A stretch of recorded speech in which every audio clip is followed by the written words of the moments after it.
And now another podcast from 2ccrfm.com. I remember seeing you guys playing at Hype at Castle Hill a couple of years back. And, well, you guys are obviously doing pretty well for yourselves because after about, 50 people seeing you there, you're now having a sold-out show with Simple Plan tonight at the Enmore Theatre. Yeah, unreal. It feels pretty surreal, actually. And I hear there's on your Facebook, a lot of people are asking for you to do the duet for I Miss You More Than Anything. Yeah. Will Sydney fans get to see that tonight? I don't know how much I can let off, but yeah, I might just say yes. Oh, and 21st of October, you're back for your own headline show as well. Yeah, that's right. We're playing with Rufio, on the 21st at the Metro Theatre. And that's to launch your new album? Yeah, exactly, because the album comes out that week on the 14th. And so that's when we start the tour, and we do Australia, and then we do a rural tour afterwards for the album, yeah. And, well, I read on your Twitter page that you're permanently on tour. Pretty much, yeah. We started at the beginning of the year. Last year we recorded the album from December to January to early February. We came back and went straight onto the Getaway Plan tour, and then straight onto a tour in America, and straight onto a tour with Amy Meredith in Australia. It really hasn't stopped since last year. So with that, what's your essential item to take on tour? Deodorant. I don't know. My most consistent thing would be my toiletries, I suppose, and just trying to look after yourself on the road. And you're not really getting showers most of the time. It's in a sink, sort of just having to wash out of the sink.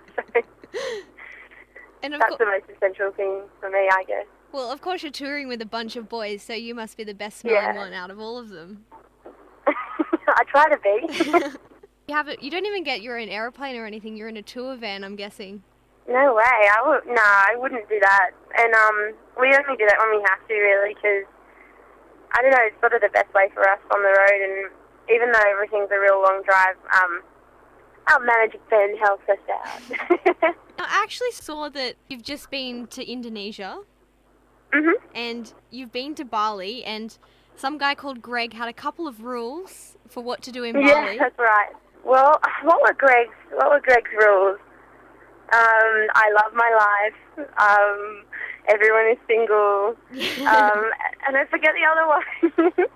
But Bali was awesome. We went surfing, and we got scooters and just kind of explored. We had heaps of time off there, and yeah, it was rad. Oh, and yeah, the other rule was sleep is for the week. But what's the crowd reception like in a place where English isn't the first language? Well, it's pretty different, actually. A lot of the shows were kind of odd for us. Like, one of the shows was at a Hard Rock Cafe in Jakarta, and we went on, and it was bizarre. There was seriously really not many people there, but when we got on stage, all these people turned up, and they just all had cameras. It was like just a bunch of 20 people standing right up next to the stage taking photos of us, but not really a crowd. Just super odd. And then there was another show where we played to a crowd that was all seated, and yeah, it was kind of things like that. But then we played Rock Revolution. Rock Revolution was awesome because that was sort of like a festival crowd, and they were great. A lot of the kids out there knew us and were singing along, and yeah, it was bizarre to think that our music had made it over there. Yeah. Made it to those kids. It was really cool. And, of course, you're going to be part of Pop Goes Punk 4, and you're doing a cover of Mumford & Sons' Little Lion Man. Do they tell you what song to do, or do you get to pick your own song? No, it was like a couple of months ago. They sent a list of songs that were available, and that sort of stood out to us, and because everything else was sort of, didn't really feel natural to us, and that was actually a song I really liked, and that we'd all listened to and everything. So, it was appropriate, and it turned out, what we think really well, actually. I'm really stoked with it. Actually, the whole album, the track listing looks really good, and I've been a big fan of the other three, so I'll definitely be getting my mitts on this next one in November. Yeah, I'm really excited. That was a compilation I was listening to before I was in Tonight Alive. I was covering the covers on that compilation when I was just playing acoustic shows and stuff. It's really cool that we can be a part of it. Yeah. Well, how did you actually become part of Tonight Alive while we're there? Well, I guess it goes back to 2006 when I actually met Cameron. I was in a jazz band. I was playing drums, and Cameron was at this.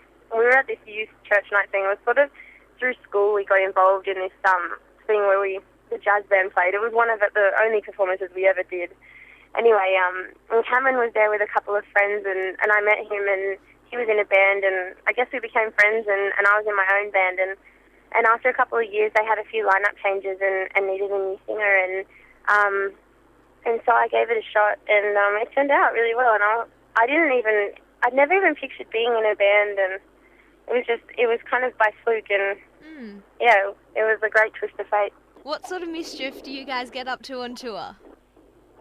We're a pretty well-behaved band most days, but on the Heavymetaladvocate tour, I guess, was my birthday, my 19th birthday, and we played a show in, I think it was Cambridge Hotel, or something sort of really small, and there were really, really few pre-sales. I think there ended up being like 30 people at the show, but when we played, when we were sort of main support, but early on in the night, there were really not many people there, and we were sort of like, well, it's my birthday, and there's not many people here, and we never drink before shows, but this particular night, we sort of decided to have a little splurge, and I don't think we'll ever be doing that again. We were really sloppy, and all kinds of things went wrong. I dropped the mic, and a South Park sample went off in the middle of a song. Oh. It was hilarious. It was so much fun, and it was lucky that it was only to like 20 people.